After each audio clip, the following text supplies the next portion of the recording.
Hey, what's up, everyone? Thanks for checking out the video. Southside Braves here, and today for you, I got the much anticipated RODL Rocket recap.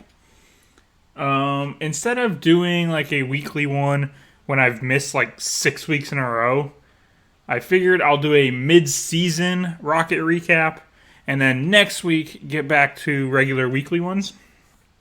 So in the way people are uploading the battles, it's going to be a little weird, but to make it work, I think next week, once I get back to the weekly ones, you will see me recap Week 7 matches in one video. I will talk about Week 7 because those will be the videos that people are uploading onto their channels. But I will do a preview for Week 9. So it's weird they're 2 weeks apart because Week 8 have already been played, but the videos aren't out. So I don't want to do a preview about matches I already know the results of. And I want to give time. I want to let people get those videos out.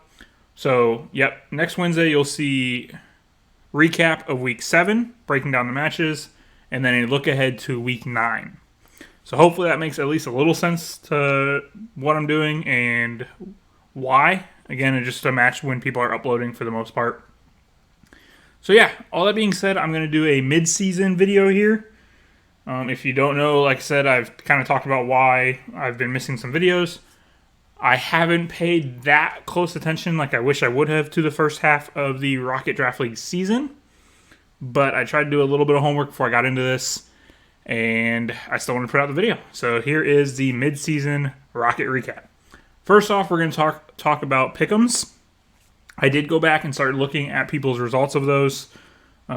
So those are still being tallied and stuff, so please participate. If you have been, continue doing that. If you haven't, it's never too late to jump in.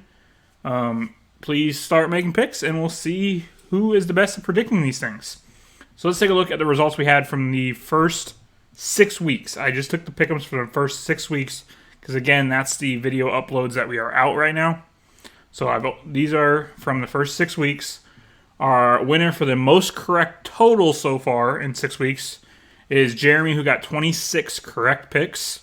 So congrats on it. 26 winners in 6 weeks is pretty solid. If I go based on percentage, because not everyone participated every single week, percentage winner is Mario B, who got 75% of his picks correct. So again, never too late to jump in. There are a couple people right on Jeremy's tail for total picks, and you can always jump in and try to take that percentage lead. So I will start putting these in the weekly videos as well. But this is where we sit 6 weeks into the season. Now let's take a look at standings. So these are the standings as I recorded this video. And I just realized I have the wrong Astral Division one in there. I'm actually going to change that as we speak. So stick with me. Sorry, I put an old one in there. There we go. Update to the new one. These are the current standings as this video is being recorded and uploaded. In the Wicked division, we have the Litwicks with a 2-game lead and a 13 differential lead. So one of the two kind of blowout-ish divisions so far. And again, we're just past the halfway point of the season, so plenty of time to change that around. But right now, Litwicks kind of dominating that division a little bit. Moving on to the Surging division, where we have by far the most competitive from top to bottom division in the league. The Dragonites sit on top at 5-2, plus 11. Followed by myself, who unfortunately picked up a loss in my most recent match, so I fell behind them. I am 4-3 with a plus 8. You have the Sandslash 4-3 with a plus 2. And at the bottom, you have the Hydreigons 3-3 with a plus 3. So the entire division has plus differential. No one has a losing record in that division. No one has a negative differential. So extremely competitive division over in the Surging division. Moving on to the Astral. You have the Blossoms at 5-1 with a plus 14. You have the Kinglers at 4-3 with a plus 3. Then the Kecleons at 3-4 with a minus 3. And then the Agrons with a 1-6 minus 18. So again, even if you look at like the Agrons, 1-6 minus 18, is that a great 7-game stretch? Obviously not. But there is plenty of games still to be played. You can still turn around your season for any of these teams. So moving on to the last division, the Glacial division, kind of the other blowout-ish division through the first half. The Panama Latias at 6-1 with a plus 15. Very impressive start to their season, or first half of their season. Vicavolts at 3-3 with a +3. Pidgeys at 3-4 with a -5. And then the Vibravas at a 1-6 with a -19. So that's where we sit right now. Again, good luck to the teams kind of near the bottom that want to step up in the second half. I always like comeback teams, so I hope you guys do it. And good luck to the teams at top trying to keep their positions. All right, so next off, we're going to move to the league leaders. So right now, again, at this current point, the kill leader is Mew at 13 from the Sandslash. Frostlass and Rillaboom are tied at 11. And then you have Cobalion and Registeel tied at 10 for 4th. Then you have the KD, kill-death ratio leaderboard. Rillaboom and Mew are tied at +9. Then Registeel comes in at +7. Milotic comes in at +6, tied with Salamence and Frostlass, who are also at that +6 differential. So if you look at these, the Litwicks, you can kind of tell why they're at top of their division. They have 2 people in that top 6 KD. So Rillaboom and Salamence doing work for that team. Next off, we're going to move to power rankings. And this is where I want to be clear. Like I said, I have not gotten to watch as much of the first half of the season as I wanted to. I will do a much better job watching the second half.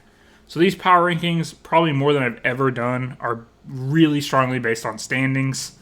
I usually don't like to do that. I like to watch all the matches and decide off how they play, as opposed to just results. But these ones are going to be strongly result-based, and they will change in weeks to come when I get back to watching games regularly.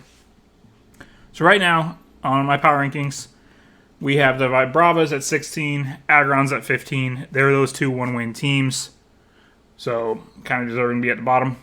Kind of surprising to have 2 returning playoff teams down here in the bottom 4 between the Volcaronas and the Miltanks.